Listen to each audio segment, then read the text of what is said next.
chaque pays. Contrairement à l'Everest, qui attire des centaines d'expéditions guidées chaque saison, K2 demeure sauvage, imprévisible et brutalement dangereux. Connu comme l'une des montagnes les plus difficiles, sinon la plus difficile des 8000 mètres à escalader, chaque année quelques alpinistes experts affluent vers ses versants dans l'espoir d'atteindre son sommet exclusif. Il faut affronter des dangers immenses, avalanches, haute altitude, pentes abruptes, défis techniques, glaces glissantes, crevasses cachées, météo imprévisible, tout ce que vous pouvez imaginer, K2 là. La saison d'escalade de 2025 a été brutale non seulement pour K2, mais pour tous les pics environnants. Elle a été aussi mortelle que toujours, mais pas de la manière que la plupart s'attendaient. Le Karakorum, la chaîne de montagnes qui abrite K2, fait face à de nouvelles menaces considérées comme anormales. L'augmentation des températures mondiales a dépouillé la neige et la glace protectrice des racines, déclenchant des vagues mortelles de chutes de pierre sur les camps inférieurs. Alors que la neige fond, les roches libres roulent sur les versants, détruisant tout sur leur passage avec un élan considérable. Cette année sur K2, ces dangers ont coûté 2 vies, l'alpiniste chinoise Jing Guan et le grimpeur pakistanais Iftikhar Uzan, tous deux terrassés par des forces qu'aucun être humain n'aurait pu anticiper ou éviter. Voici leur histoire. Avec 8611 mètres de hauteur, K2 est la deuxième montagne la plus haute de la Terre. Pourtant, beaucoup la considèrent bien plus mortelle que l'Everest. Pour chaque 4 grimpeurs qui atteignent son sommet, un est mort en essayant. En raison de son emplacement isolé à la frontière entre le Pakistan et la Chine, simplement atteindre le camp de base est un défi en soi qui peut prendre jusqu'à une semaine. La météo imprévisible s'avère être un défi chaque année. Les vents balaient les pieds des grimpeurs. Des tempêtes de neige soudaines et des températures sous zéro qui peuvent descendre jusqu'à moins 60 degrés. La probabilité de descendre vivant si pris dans une tempête est presque nulle. Contrairement à l'Everest, K2 n'a pas de versant large et stable. Au lieu de cela, c'est une pyramide de roches escarpées, de murs de glace imposants et de crêtes traîtres. Il y a de nombreuses traversées techniquement difficiles lors de la tentative du sommet. C'est pourquoi seuls les alpinistes de haut niveau sont autorisés à grimper. Mais ce qui rend K2 vraiment terrifiant, c'est son exposition. Presque toutes les routes impliquent de grimper des pentes abruptes directement sous des falaises ou des séracs où les avalanches et les chutes de pierre sont une menace constante. La plus notoire est le goulot d'étranglement, un couloir étroit qui est suspendu sous un sérac massif situé dans la zone de la mort à seulement 400 mètres du sommet. Traditionnellement, la neige et la glace glaciaire maintenaient la montagne ensemble, stabilisant les roches libres. Mais alors que le climat se réchauffe, ces liens naturels fondent. Sans cette glace, les falaises et les crêtes perdent des rochers comme la pluie. Ces roches peuvent peser des centaines de livres, accélérant à des vitesses mortelles alors qu'elles roulent vers le bas de la montagne. Sur K2, ce problème est plus sévère sur les versants inférieurs, la route entre le camp de base, le camp 1 et le camp 2. Les grimpeurs décrivent entendre des sons sifflants, des pierres tranchant l'air raréfié avant de s'écraser dans les tentes, les cordes ou l'équipement. En 2025, plus de la moitié des expéditions sont parties frustrées, incapables de tenter l'escalade en raison de mauvaises conditions et ont dû annuler leur tentative. Le manque de chute de neige et la sécheresse prolongée ont causé des conditions d'escalade sous le camp 2 qui étaient principalement de la roche. Beaucoup ont dû retourner, mais il y en a eu quelques-uns qui ont trouvé une fenêtre extrêmement serrée début août avec juste assez de neige pour couvrir les versants. L'une de ces grimpeuses était Jing Guan, une alpiniste habile de Chine. Poussée par la passion et la détermination, c'était une personne active. Elle était instructrice de yoga et avait précédemment gravi l'Everest, lui fournissant assez d'expérience pour tenter la montagne sauvage.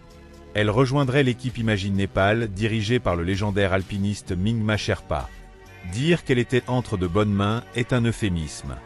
Mingma, jusqu'en 2024, avait été la plus jeune personne à gravir les 14 pics de 8000 mètres, mais détient encore le record du temps le plus rapide pour gravir l'Everest et K2, ce qu'il a fait en 62 jours. Il est aussi l'un des 10 alpinistes qui ont fait la première ascension hivernale de K2. Il était un expert dans les montagnes et même lui n'aimait pas les conditions que 2025 apportait. Il y avait de l'hésitation à grimper. L'expédition a presque été annulée en raison du manque de chute de neige. Certaines zones étaient particulièrement dangereuses à traverser, comme la cheminée de la maison, un passage vertical étroit et court à 6600 mètres, non loin du camp 1. Mais la section la plus redoutée cette année n'était pas le goulot d'étranglement ou vraiment n'importe quelle traversée de haute altitude.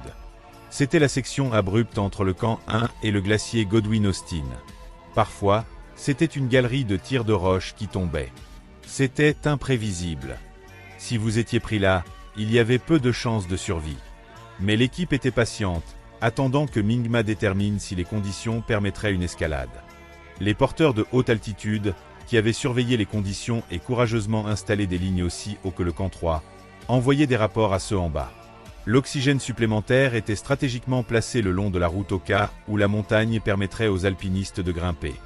Fin juillet a apporté du mauvais temps, ce qui a arrêté toutes les tentatives d'aller plus loin, mais cela a aussi apporté des chutes de neige et des températures froides. C'était le signe qu'ils cherchaient. Il y a eu une légère amélioration début août, et une prévision optimiste a commencé à émerger. Cela a encouragé les grimpeurs à se diriger vers le camp 2. L'équipe Imagine Népal a commencé à grimper. Ils avaient déjà complété des voyages d'acclimatation et à ce moment-là attendaient juste une fenêtre météorologique.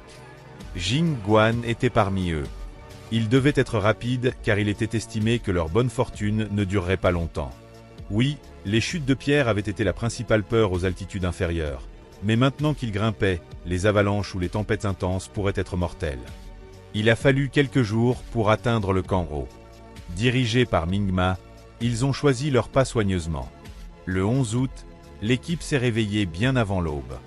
Ils ont quitté le camp haut avec une excitation dans l'air. Jing était excitée. Elle ne savait pas s'ils arriveraient jamais à ce point cette année, mais le jour était venu pour leur pousser vers le sommet. Il faisait sombre alors qu'ils se dirigeaient vers le sommet, mais le haut sérac sous le goulot d'étranglement pouvait être remarqué de n'importe où. Ils se dressaient au-dessus d'eux tandis qu'ils priaient pour que la neige tienne. Pas à pas, ils l'ont dépassé et étaient dans la ligne droite finale. Tout leur travail acharné, la patience, les risques pris ont mené à ce moment. Ils se tenaient au sommet de la deuxième montagne la plus haute du monde.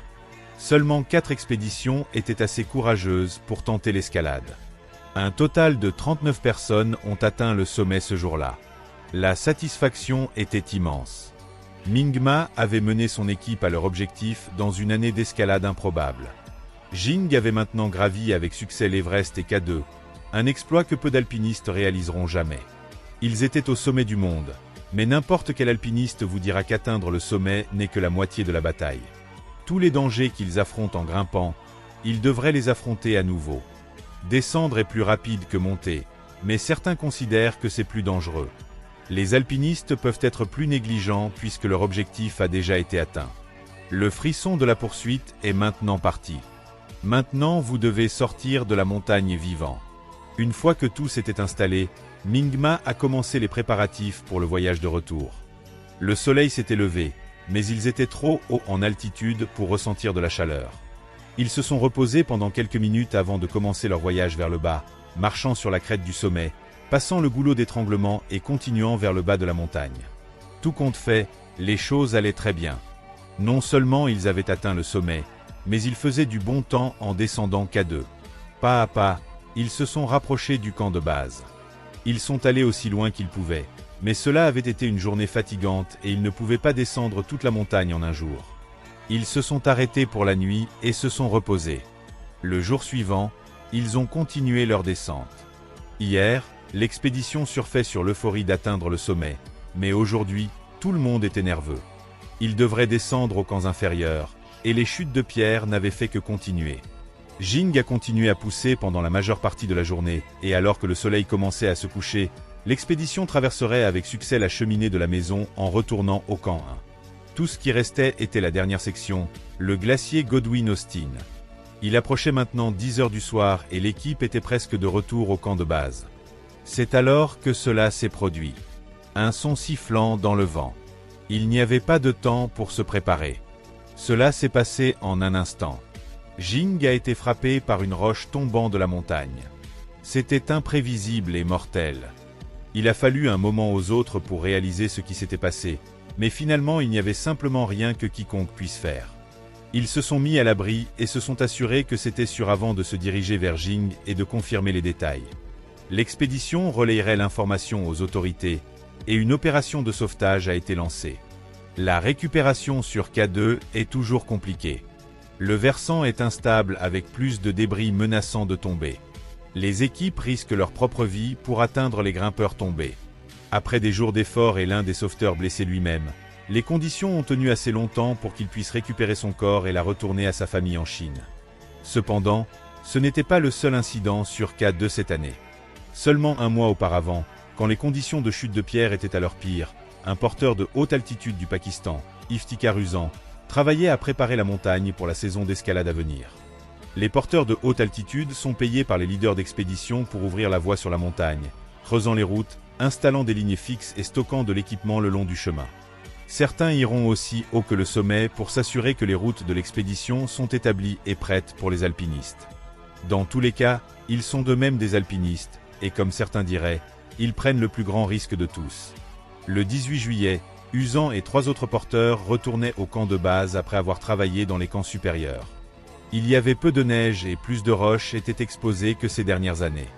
Vers midi et demi, les hommes descendaient quand un glissement de roche a été déclenché au-dessus d'eux.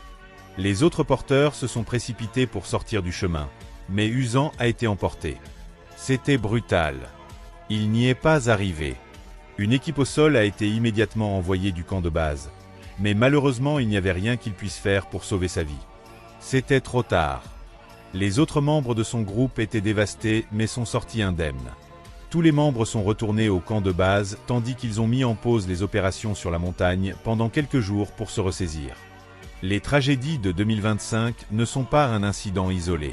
Seulement 2 semaines avant la tragédie de Jing, la double médaillée d'or olympique Laura Dahlmeier d'Allemagne descendait sur l'Ayla Peak, une montagne de 6689 mètres dans la chaîne du Karakorum à côté de K2 depuis le sommet avec son partenaire. Pendant qu'elle faisait du rappel, une chute de pierre a été déclenchée et l'a frappée. Elle n'a pas non plus survécu. Pour leur famille, les morts de Jing Guan, Iftikhar Uzan et Laura Dahlmeier sont plus que des statistiques. Ce sont des pertes personnelles et dévastatrices. Leurs histoires mettent en évidence une vérité souvent négligée dans les gros titres. Chaque grimpeur sur K2 n'est pas seulement un numéro, mais une personne. Leurs morts sont aussi un rappel sobre. L'alpinisme change. Les risques évoluent, et même les grimpeurs les plus habiles sont vulnérables à des forces bien au-delà du contrôle humain.